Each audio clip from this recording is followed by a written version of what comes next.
Hola chicos, seguimos con esta explicación que es la introducción del balance de pagos, ¿sí? La idea es que veníamos del bloque anterior con toda la teoría de ventajas absolutas y lo que vamos a hacer ahora es introducir el concepto de teoría de ventajas comparativas, ¿sí? La idea es que, les decía en el bloque anterior, a partir de la promulgación de la ley de granos en Inglaterra, lo que se quería saber era si eso iba a enriquecer o empobrecer a los países, ¿sí? Y lo que se quería hacer de alguna manera es esbozar alguna teoría económica a partir de la cual se posibilitara que los países se enriquecieran y no que se empobrecieran, ¿sí? Entonces, de esta manera estimular un poco el comercio internacional. Smith lo que hizo fue desarrollar la teoría de ventajas absolutas y ahora lo que vamos a introducir es la teoría de ventajas comparativas. ¿Cuál es la idea atrás de esto? Cuando se produce algún bien, tengo varios factores que influyen en el proceso productivo. Por un lado tengo la tecnología, ¿sí? Esa tecnología es lo que llamamos función de producción y me dice cómo combinar los distintos factores productivos para obtener una cantidad de bienes que es el objetivo. Y lo otro que tengo son los factores productivos propiamente dichos.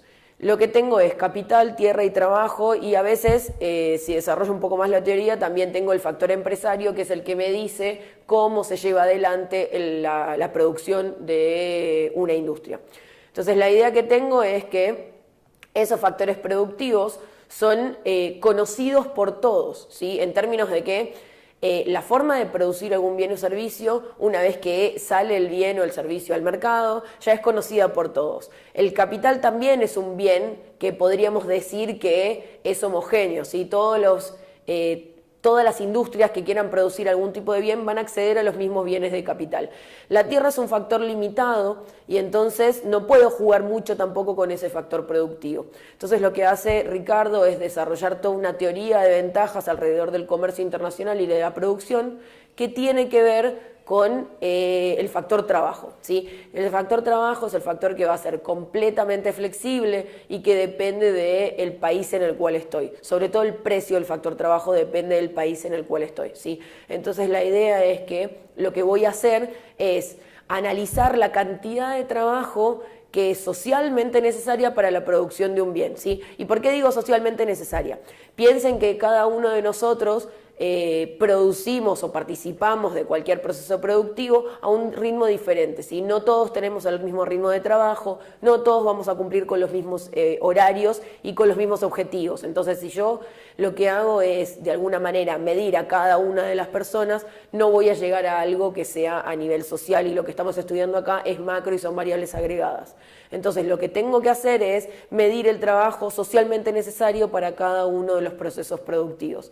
Una vez que tengo ese trabajo socialmente necesario, ¿sí? Que es un promedio de la sociedad, lo que hago es compararlo con el trabajo socialmente necesario para la producción del mismo bien en otro país, ¿sí? Entonces, de esa manera lo que hago es comparar costos en términos de trabajo para cada uno de los países. Y la idea es que ahí es donde tengo que mirar las ventajas comparativas. ¿Por qué? Porque cada uno de los países se va a centrar en la producción de aquel bien en el cual tenga ventajas comparativas. Y eso no quiere decir comparar un país con otro, sino que lo que voy a hacer es fijarme los bienes y servicios que yo puedo producir y comparar la cantidad de trabajo socialmente necesario que necesito para producir ese bien. Entonces lo que voy a hacer es concentrarme en la producción de aquellos bienes en los cuales necesite menor cantidad de horas de trabajo para producir, ¿sí?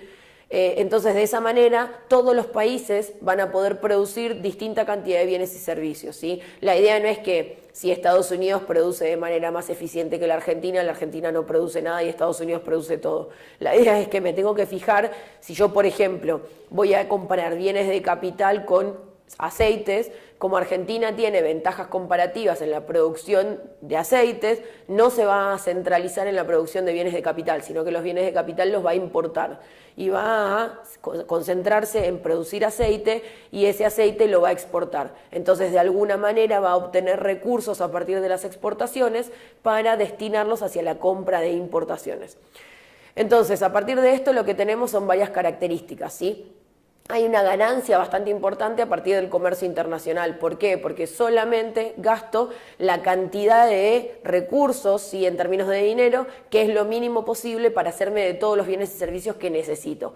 Lo otro que tengo es que a partir de esto genero una especialización en la producción de aquellos bienes en los cuales tengo ventajas comparativas. A partir de la especialización cada vez produzco más y mejor, ¿sí? Y no solamente esto, sino que a partir de tener todo un mercado enorme e infinito que va a comprar mis bienes y servicios, puedo acceder a economías de escala. Y eso quiere decir que voy a producir de manera muy importante. Y al acceder a producir en esta masa gigante de bienes y servicios, voy a poder abaratar mucho los costos. Y lo otro que tengo es que voy a tener eficiencia relativa, ¿sí?, en medida en cantidad de horas de trabajo. Y esto es lo que les estaba diciendo de la cantidad socialmente necesaria de trabajo para producir alguno de los bienes en los cuales voy a tener ventajas comparativas. Lo que voy a hacer es medir todo el proceso productivo en cantidad de horas de trabajo, y aquel bien en el cual utilice menor cantidad de horas de trabajo es el bien en el cual me voy a especializar y voy a destinar hacia las exportaciones. El resto de los bienes los voy a importar, ¿sí? Entonces, con esto terminamos con ventajas comparativas. Ya tenemos ventajas absolutas, ventajas comparativas, y en el próximo bloque cerramos un poco con este tema de comercio internacional.